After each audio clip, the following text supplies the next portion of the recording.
Iron Man villains are a total mess of genius billionaires gone wrong, electric whips and plot twists nobody saw coming. But I'm here to make it stupid simple. Starting with Tony Stark, right?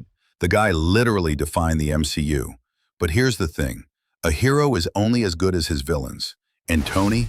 He faced some absolutely unhinged enemies.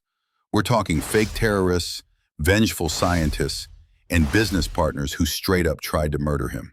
So today we're ranking every single Iron Man movie villain from meh to holy crap, that was brutal. From business betrayals to Extremis exploding people, this is going to get wild. Let's kick things off with Justin Hammer. And honestly, this dude is peak wannabe energy. Hammer shows up in Iron Man 2, thinking he's Tony Stark's rival. Spoiler alert, he's not. He's basically Tony if Tony had zero charisma, zero style, and all the desperation of a used car salesman.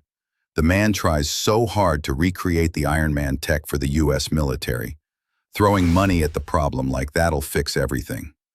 Meanwhile, Tony's out here making arc reactors in caves with a box of scraps, and Hammer can't even get a decent drone to work. Classic corporate villain move. Big talk, bigger failure.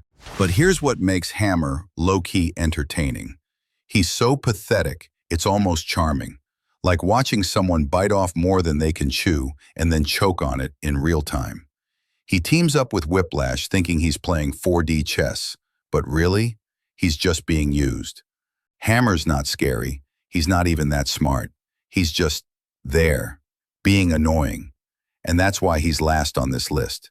But wait, before you think he's totally harmless, remember, desperate men do stupid things. And Hammer's desperation? That's what brings us to our next villain, Whiplash. Mickey Rourke as Whiplash in Iron Man 2. Now this is what I'm talking about. When Whiplash shows up at the Monaco racetrack with those electric whips, slicing cars in half like butter, you know Tony's in trouble. That scene alone is clip-ready gold. Peak, oh crap, energy. Tony's in a race car, no suit, and this maniac is literally tearing through Formula One cars to get to him. But here's the kicker. Whiplash had potential to be the villain of Iron Man 2. His backstory? Tragic. His dad worked with Tony's dad, got screwed over, died broke and bitter. Now Ivan Vanko wants revenge, and he's got the brains to back it up. Dude builds an arc reactor in a Russian apartment. Respect. So what went wrong?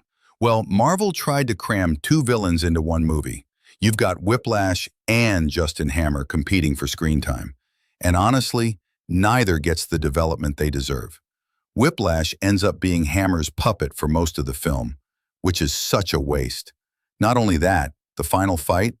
Kinda disappointing. Tony and Rhodey just point their repulsors at each other, accidentally create a massive explosion, and boom, Whiplash is done. After all that buildup, it feels rushed. But let's be real, Whiplash is still a legitimate threat. He's smart, brutal, and actually makes Tony sweat. That's more than most MCU villains can say. Oh boy, here we go. The Mandarin twist in Iron Man 3 is literally one of the most controversial moments in MCU history. Let me set the scene for you.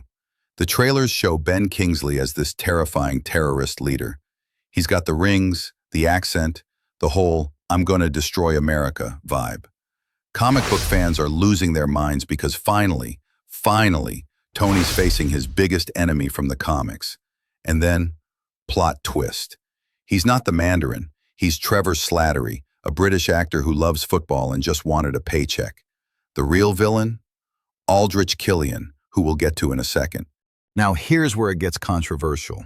Was this genius or a total betrayal? Some say it's a brilliant subversion of expectations. Others think Marvel just chickened out on using the real Mandarin because of cultural sensitivity issues. Think about it. Imagine if Batman faced the Joker, and halfway through, you find out Joker's just a hired clown. That's basically what happened here. Comic fans were ready to throw hands. On the flip side, casual moviegoers, they loved the twist. It's unexpected, kind of funny. And honestly, Ben Kingsley's performance as Trevor is hilarious. But for fans waiting years to see the real Mandarin, that ship had sailed. Whatever you believe, what happens next with Killian is way worse. Aldrich Killian, the mastermind behind Iron Man 3, and low-key, the most dangerous villain Tony ever faced. Let me explain. On New Year's Eve 1999, Killian approaches Tony with a business pitch. Tony, being peak narcissist Tony, blows him off and leaves him on a rooftop in the cold. Big mistake. Because Killian, he takes that rejection and turns it into a supervillain origin story. Fast forward to Iron Man 3. Killian's now running AIM. He's created the Extremis virus that turns people into living bombs, and he's orchestrated a fake terrorist campaign to cover up his experiments. The Mandarin? Just a distraction. The real threat?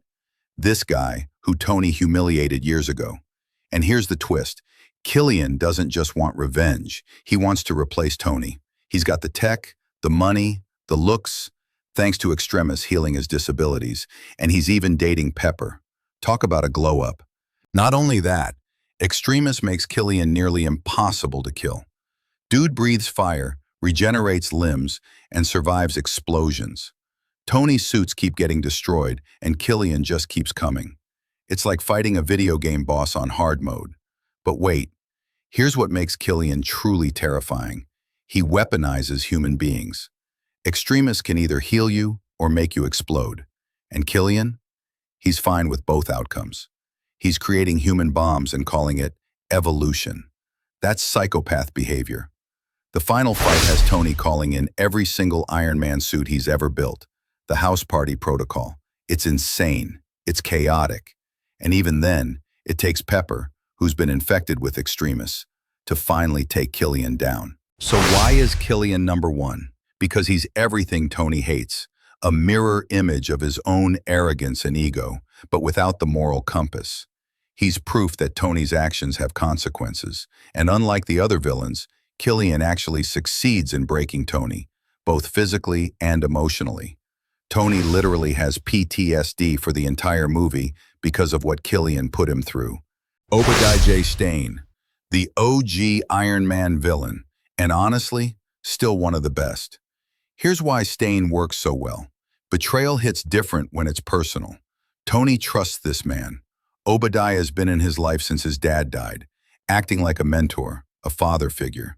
And the whole time, he's plotting to take over Stark Industries and murder Tony in the process. Classic corporate backstabbing, but make it deadly. Stane literally hires terrorists to kill Tony in Afghanistan. When that doesn't work, he steals the arc reactor straight from Tony's chest, leaving him to die. That's cold. Like villain Hall of Fame level cold. And then there's the Iron Monger suit. Stane takes Tony's tech, supersizes it, and goes full, I'm the bigger, badder version of you mode.